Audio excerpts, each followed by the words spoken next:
My girlfriend casually told me not to come to the office party because she didn't like people seeing me with her. I said, all right. Later, I went to the same party with a friend, but I acted as if I didn't know my girlfriend at all. When she saw that unexpected scene, she finally realized my value, and she was completely shaken. When she came home, she saw a box placed on the table and panicked. Crying, she called me and said, "What have you done? Please don't do this." My name is Nathan Brooks. I'm 31 years old, and I work as a financial analyst for a mid-sized investment firm in Boston. I've always been the kind of guy who keeps his head down, does his work, and doesn't ask for much. I'm not flashy. I don't wear designer clothes or drive a sports car. I live in a decent one-bedroom apartment in Cambridge. I cook my own meals, and I save more than I spend. My father taught me that real wealth isn't what you show, it's what you build quietly. So that's what I've been doing for the past 8 years since I graduated from college. I met Valentina Reed 2 years ago at a networking event downtown. She worked in marketing for a tech startup that was just beginning to get some buzz.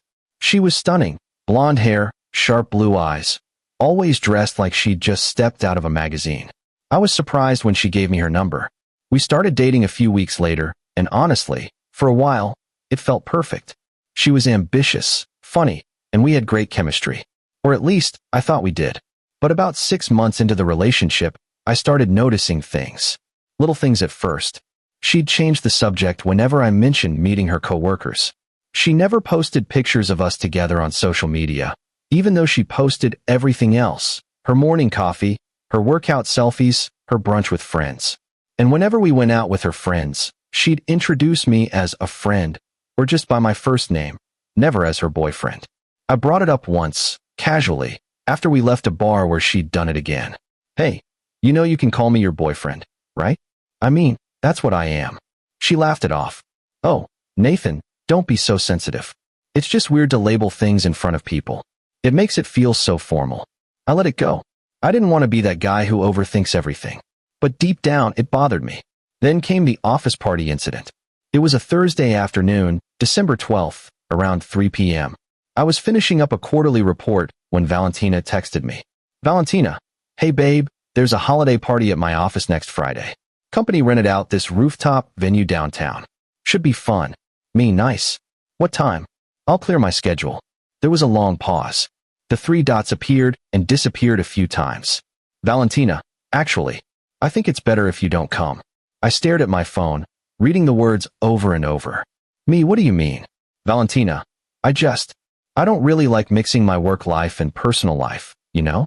Plus, my boss and a lot of senior people will be there. I just want to focus on networking." "Me, networking?" "Valentina, it's a holiday party. And I'm your boyfriend." "Valentina, I know, but honestly, Nathan, you're not really the type that fits in with that crowd. No offense. You're great, but they're all very image conscious, and I don't want them getting the wrong impression about me." I felt like I'd been punched in the stomach. Me, the wrong impression? What does that mean? "Valentina, you know what I mean. You dress kind of plain, you drive that old Honda, and you're not exactly flashy. These people judge everything. I just don't want to deal with it." I sat there for a solid minute, reading and rereading her messages. My hands were shaking. I'd been with this woman for 2 years. I'd supported her through job changes, family drama, everything. And now she was telling me I wasn't good enough to be seen with her colleagues. Me, all right. That's all I said. All right. She sent back a heart emoji and said she'd make it up to me, that we'd do something special the weekend after. I didn't respond. I closed my laptop, left work early, and drove home in silence. When I got to my apartment, I just sat on the couch staring at the wall. My phone buzzed a few times, Valentina sending me random memes, asking what I wanted for dinner that weekend. I ignored all of it. Update 1. I didn't tell Valentina how much that hurt. In fact, I didn't tell her much of anything for the next few days. I was polite when she texted, short when she called. She didn't seem to notice. She was too busy talking about what she was going to wear to the party, who would be there, and how this was a big opportunity for her to impress the new VP. Meanwhile, I called my buddy Cameron. Cameron and I went to college together, and he worked in tech sales.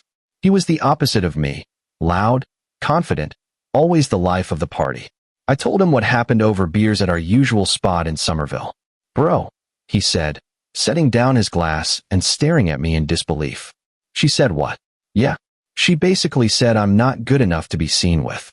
Man, that's cold. That's like, next level cold. What are you gonna do? I thought about it for a moment, swirling the beer in my glass. I'm going to that party. Cameron's eyebrows shot up. Wait, seriously? Yeah, but not with her. I'll go with you. She works at Helix Digital, right? You know people there. Cameron paused, thinking. Actually, yeah. I worked with their sales director, Preston, on a deal last year. We're still cool. I can get us in. Perfect. Let's go. Cameron grinned. Dude, this is savage. I love it. But what's the plan? You gonna confront her? No. I'm just going to show up, act like I don't know her, and see how she reacts. If she's embarrassed of me, then fine. Let her see what it's like when I'm not there playing the supportive boyfriend in the background. Man, I'm here for it. Let's do this. The plan was simple. I wasn't going to cause a scene. I wasn't going to confront her. I was just going to show up, act like I didn't know her, and see how she reacted. If she was embarrassed of me, then fine. Let her see what it's like when I don't exist in her world. Over the next week, I focused on work. I hit the gym harder than usual. I got a fresh haircut, and I pulled out a tailored navy suit I rarely wore, a gift from my late grandfather who believed a man should always have one good suit. I paired it with a crisp white shirt and the vintage Omega watch he'd left me. When I looked in the mirror the night of the party, I barely recognized myself. The party was on December 20th, 7 p.m., at a high-rise venue overlooking the harbor. Cameron and I showed up around 7:30, fashionably late. The place was packed, dim lighting, a DJ in the corner, waiters circulating with champagne and hors d'oeuvres. Cameron was in his element, already chatting up people at the bar. I spotted Valentina almost immediately. She was near the windows, laughing with a group of colleagues, wearing a tight red dress that I'd never seen before. She looked incredible, and she looked happy. I felt a knot in my chest, but I kept my face neutral. Cameron nudged me. There she is. You good? Yeah. Let's just hang out. We grabbed drinks and made our way around the room. Cameron introduced me to a few people. Turns out, he knew more people there than I expected. Preston, the sales director, greeted him like an old friend and pulled us into a conversation with some executives. I kept my distance from Valentina, positioning myself on the opposite side of the room, but I noticed her glancing over a few times. At first, she didn't seem to recognize me. Then I saw her do a double take. Her smile faltered. She squinted, tilting her head slightly like she was trying to place me. I turned away and continued talking to a woman named Kendra, one of the senior project managers. She was explaining their latest campaign, and I asked intelligent questions, genuinely engaged. I could feel Valentina's eyes burning into my back. About 20 minutes later, she walked over.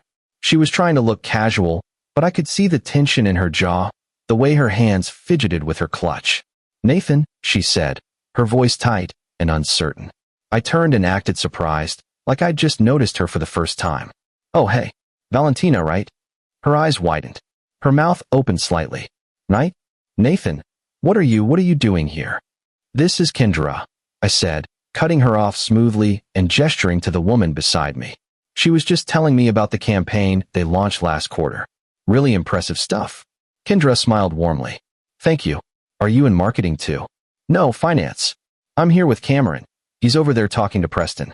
We're friends with some folks on your sales team. Preston invited us. Valentina just stood there, staring at me like I'd grown a second head. Her face had gone pale. You came with Cameron? Yeah. What? I didn't know you knew people here. I shrugged. I know a lot of people. Cameron's got connections everywhere. I gave her a polite nod, the kind you'd give a stranger. Anyway, nice seeing you. Enjoy your night.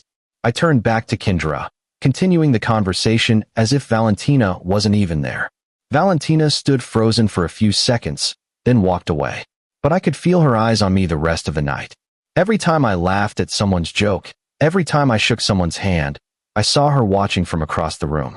Around 9 p.m., I was talking with Cameron and a couple of the sales guys when Valentina approached again. This time, she pulled me aside by the elbow. Nathan, can we talk? Outside. I'm kind of in the middle of a conversation, I said calmly. Please, just for a minute. I looked at Cameron, who raised his eyebrows. I sighed. All right, 1 minute. We stepped out onto the balcony. The December air was freezing, and Valentina wrapped her arms around herself. What the hell is going on? She demanded, her voice shaking. Why are you here? Why are you acting like you don't know me? I'm not acting like anything. I'm just here with a friend. But you, I told you not to come. And I said all right. I didn't come with you. I came on my own. Nathan, this isn't funny. I'm not trying to be funny. She stared at me, her eyes filling with tears. Are you trying to embarrass me? That hit me. I looked at her, really looked at her, and felt something break inside. Embarrass you? I repeated quietly. Valentina, you told me not to come because you were embarrassed of me. You said I wasn't good enough for your colleagues, that I didn't fit in. So no, I'm not trying to embarrass you. I'm just living my life without worrying about whether I'm flashy enough for you. Her face crumpled. That's not. I didn't mean it like that. Yes, you did. Nathan, we're done talking. Enjoy your party. I walked back inside, leaving her on the balcony. Update 2. The party ended around 10 p.m. Cameron and I left together, and he was practically giddy. Dude, her face. She looked like she'd seen a ghost. That was legendary. I didn't say much. I just felt empty. When I got home around 11, I sat on my couch and stared at my phone. Valentina hadn't texted. She hadn't called. Nothing. I thought about everything she'd said. About how I wasn't flashy enough. About how she didn't want people getting the wrong impression. And I realized something. She didn't just think I wasn't good enough for her work friends. She thought I wasn't good enough, period. I went to my bedroom and pulled out a small cardboard box from the top shelf of my closet. Inside was a ring. A simple, elegant engagement ring with a small diamond that I'd bought 3 months ago from a jeweler in downtown Crossing. I'd been saving for over a year, putting aside money every paycheck. I'd planned to propose on Christmas Eve. I'd imagined the whole thing.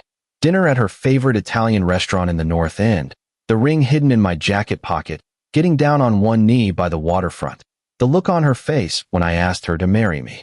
Now, looking at it under the dim light of my bedroom, I just felt foolish. Like I'd been building this future with someone who saw me as a placeholder. Someone good enough to date in private, but not good enough to be proud of in public. I closed the box and carried it to the dining table. I placed it in the center, along with a handwritten note on a piece of paper I tore from a notebook. Valentina, I thought I was building a life with you. Turns out, I was just someone you didn't want to be seen with. I deserve better than that. I hope you find someone who's flashy enough for you. I'm done. Nathan. I read it twice, folded it, and left it next to the box. Then I packed a bag, clothes, toiletries, my laptop, and left. I stayed at Cameron's place in Alston that night. Around 1 a.m., my phone started ringing. Valentina. I didn't answer. It rang again. And again. Then the texts started pouring in. Valentina. Nathan, where are you? Valentina. Why did you show up tonight? You embarrassed me.